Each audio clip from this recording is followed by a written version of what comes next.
मध्य प्रदेश के पूर्व मुख्यमंत्री जी ने, शिवराज सिंह जी ने आपसे किए, उन बिंदुओं को ध्यान आकर्षण के माध्यम से मैं आपकी बातों को पटल पे रखते हुए मध्य प्रदेश के विधानसभा के अध्यक्ष जी के माध्यम से सरकार के पास वो विषय निश्चित रूप से मैं पहुंचाऊंगा, ये मैं विश्वास देना चाहता हूँ। Welcome back to my channel Prakash Nagar. आगे खबर को बताते हैं। मध्य प्रदेश के पूर्व मुख्यमंत्री श्री शिवराज सिंह चौहान ने मध्य प्रदेश के अतिथि शिक्षकों के किए हुए वादे को करने के लिए 2 सितंबर 2023 को महापंचायत में किए गए वादे पूर्ण नहीं हो पाए, जिस कारण से मध्य प्रदेश के अतिथि शिक्षक पिछले 18 वर्षों से सरकारी स्कूलों में पढ़ा रहे, उनके साथ न्याय नहीं हो पाया।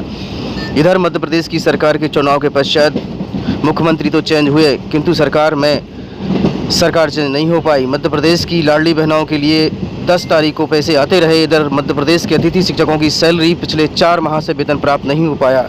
ऐसी स्थिति में मध्य प्रदेश के स्कूलों में पढ़ा रहे अतिथि शिक्षकों का वेतन पिछले 4 माह से प्राप्त नहीं हो पा रहा है। ऐसी स्थिति में मध्य प्रदेश की सरकार को सोचना चाहिए कि उन्हें समय से वेतन दिया जाए।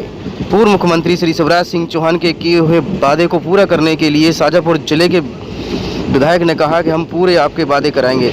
लोकसभा चुनाव 16 अप्रैल से प्रारंभ किए जाएंगे, इसकी पूर्ण रूप से तैयारी कर ली गई है। और वहीं आपको बता देते हैं, लोगों के नए पहचान पत्र भी बना दिए गए हैं। अब देखते हैं कि मध्य प्रदेश के अतिथि शिक्षकों का भविष्य सुरक्षित करेंगे या नहीं मोहन यादव, वर्तमान मुख्यमंत्री। और चलिए बढ़ते आगे। इस शैक्षणिक सत्र के बीच महस जिले के रामनगर विकासखंड के तमाम अतिथि शिक्षकों को अचानक घर बिठाए जाने का आदेश देने से बवाल मचा हुआ है। अतिथि शिक्षकों के द्वारा इस आदेश के विरोध में प्रदर्शन किया गया, जिसके बाद बीईओ रामनगर ने सफाई दी है कि उन्हें हटाने का वीडियो कॉन्फ्रेंसिंग में मौखिक आदेश मिला था, जबकि अतिथि शिक्षकों का ये दावा है कि शिक्षा विभाग की तरफ से ऐसा कोई आदेश जारी नहीं किया गया जिसमें पूर्व से कार्यरत अतिथि शिक्षकों को हटाने के लिए कहा गया हो। अतिथि शिक्षक संगठन ने इस मामले में धरना देकर प्रदर्शन किया और कहा कि 3 दिन में आदेश वापस नहीं लिया गया तो हड़ताल करेंगे। हम लोगों को मौखिक आदेश दिया गया है कि आप एक पद में 2 शिक्षक कैसे वेतन निकलेगा। इस तारतम्य में हमने सभी लिखित नहीं किए हैं, 3 से सभी संकुल प्रचारों से बात की थी। तो सर मौखिक आदेश कोई आदेश होता है क्या? तो मौखिक आदेश तो मैं क्या करूं भैया, मौखिक आदेश तो निकालेंगे। और सर जहाँ कितने आदेश दिया था सर? आदेश तो कोई नहीं दिया, जिला शिक्षा अधिकारी महोदय द्वारा बताया जाता, निर्देशित किया जाता। लगभग 8 से 9 अतिथि शिक्षक हमारे रामनगर ब्लॉक से बाहर हो चुके हैं और हमारी मांगे ये है कि कम से कम हमारा भविष्य को देख के जो भी है कार्य किया जाए। हम पढ़ा रहे इतने सालों से, कई साल हो चुके हैं कुछ लोगों को, तो उनका भविष्य सुरक्षित किया जाए और हम लोग अपना स्थायी पद चाहते हैं।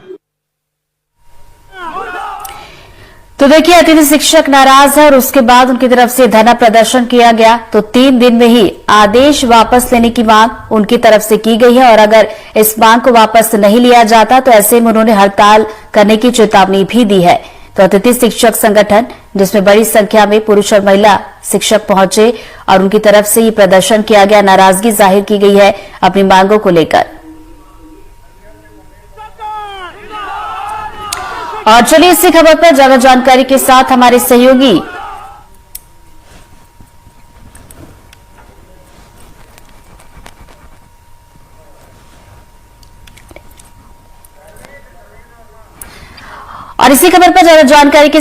सहयोगी महेंद्र वर्मा हमारे साथ जुड़ गए। सीधा उनका रुख करते हैं। धर्मेंद्र, ये तस्वीरें हम देख रहे हैं कि धरना प्रदर्शन उनकी तरफ से किया गया, क्या अभी भी धरना प्रदर्शन जारी है? क्या कुछ उनकी मांगे हैं? क्या कुछ बात बनती हुई नजर आ रही है मांगों को लेकर? देखिए क्या है, रामनगर ब्लॉक में जो है तो कई अतिथि शिक्षकों को जो है तो हटा दिया गया था। अतिथि शिक्षकों को हटाने से अतिथि शिक्षक काफी नाराज थे और वो बीओ कार्यालय के सामने धरना प्रदर्शन दे रहे थे, जिसके बाद जो है तो उन्होंने ज्ञापन दिया है। ज्ञापन में उन्होंने 3 दिन का अल्टीमेटम दिया है। यदि 3 दिवस के अंदर उनकी मांगे पूरी नहीं होती, निकाले गए अतिथि शिक्षकों को नहीं रखा जाता, तो वो पुनः उग्र आंदोलन करेंगे। बहरहाल अभी जो है तो उनका आंदोलन समाप्त हो गया है, समझाइश भी दी गई है, बीओ ने समझाइश दी है। एक बड़ी बात देखिए बताने वाली ये है कि मौखिक आदेश पे इन सभी अतिथि शिक्षकों को हटाया गया है, जबकि मौखिक का कोई आदेश नहीं होता। वो अतिथि शिक्षक दिखा रहे हैं कि संचालनालय ने आदेश जारी किया था कि इनको अतिथि शिक्षकों को नहीं हटाना है और शैक्षणिक सत्र चल रहा है और शैक्षणिक सत्र के दौरान बिना किसी वरिष्ठ अधिकारी के, वरिष्ठ कार्यालय के आदेश की इनको हटाया गया है, इसलिए विरोध भी लाजमी है और इसी को लेकर के आज जो है तो विरोध प्रदर्शन किया गया। जी तो देखिए, विरोध प्रदर्शन की तस्वीरें तो आपने देखी। धर्मेंद्र, क्या प्रशासन से इनकी कोई बातचीत हुई है, कोई आश्वासन इनको मिला है? देखिए, एसडीएम कार्यालय में भी इन्होंने एक ज्ञापन दिया है, वहां भी इन्होंने जानकारी दी है। उन्हें आश्वासन तो दिया गया है कि जो भी वैधानिक होगा वो किया जाएगा और आपके हित में किया जाएगा। तो इसी बात पर जो है तो इनका आंदोलन समाप्त हुआ है। जी तो चलिए, फिलहाल तो आंदोलन समाप्त हुआ है, लेकिन मांगे उनकी तरफ से रखी गई है। देखने वाली बात होगी कि मांगों पर बात बन पाती है या फिर नहीं। प्रयास करूंगा और कहीं ज्यादा कुछ अगर उसमें नहीं आ पाया तो आखिरी मेरे पास अधिकार रहेगा ध्यान आकर्षण का। वो ध्यान आकर्षण के माध्यम से मैं उन पुरानी बातों को जो मध्य प्रदेश के पूर्व मुख्यमंत्री जी ने, शिवराज सिंह जी ने आपसे किए, उन बिंदुओं को ध्यान आकर्षण के माध्यम से मैं आपकी बातों को पटल पे रखते हुए मध्य प्रदेश के विधानसभा के अध्यक्ष जी के माध्यम से सरकार के पास वो विषय निश्चित रूप से मैं पहुंचाऊंगा, ये मैं विश्वास दिलाता हूं। अभी अलग अलग पीरियड के अनुसार आपको मानदेय देने की व्यवस्था है। अब ये पीरियड के हिसाब से नहीं होगी, अब महीने के हिसाब से मानदेय की व्यवस्था होगी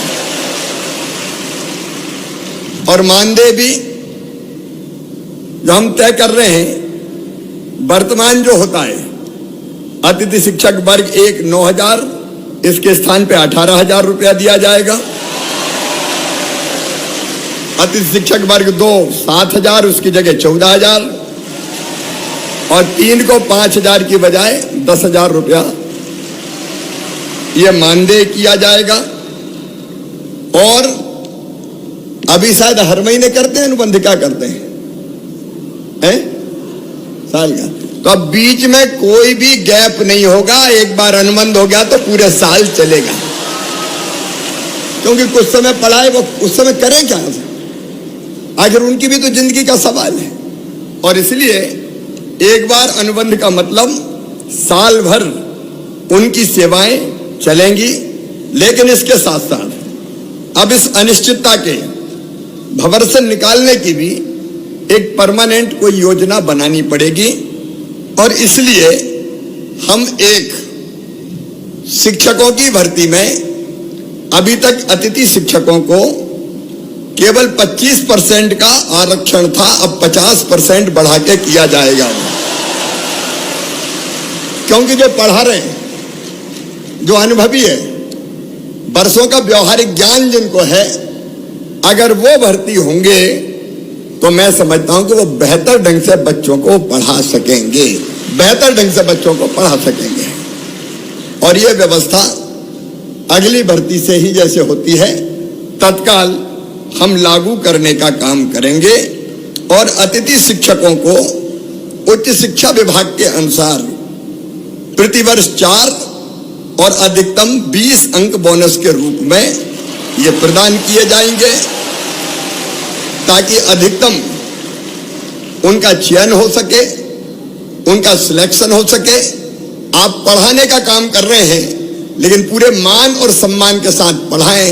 एक मैं ये भी तय कर दूंगा कि जैसे नियमित पढ़ाने वालों को वेतन मिलता है, अब चूंकि वेतन तय हो गया है, मानदेय तय हो गया है, इसलिए निश्चित महीने की 1 तारीख, 1 या 2 3 4 जो भी होती है, उसमें सबको मानदेय मिल जाए, भटकना ना पड़े, परेशान ना होना पड़े, ताकि इनके घर की गाड़ी भी चल सके, परिवार को भी ये ढंग से देखने का काम कर सके। और एक मैं गुरुजियों की तरह एक योजना बनाऊंगा कि जिसमें पात्रता परीक्षा लेके भी हम अतिथि शिक्षकों को नियमित करने की दिशा में आगे बढ़ सकें। जब गुरुजी के लिए किया है तो उनके लिए भी हम सोच सकते हैं।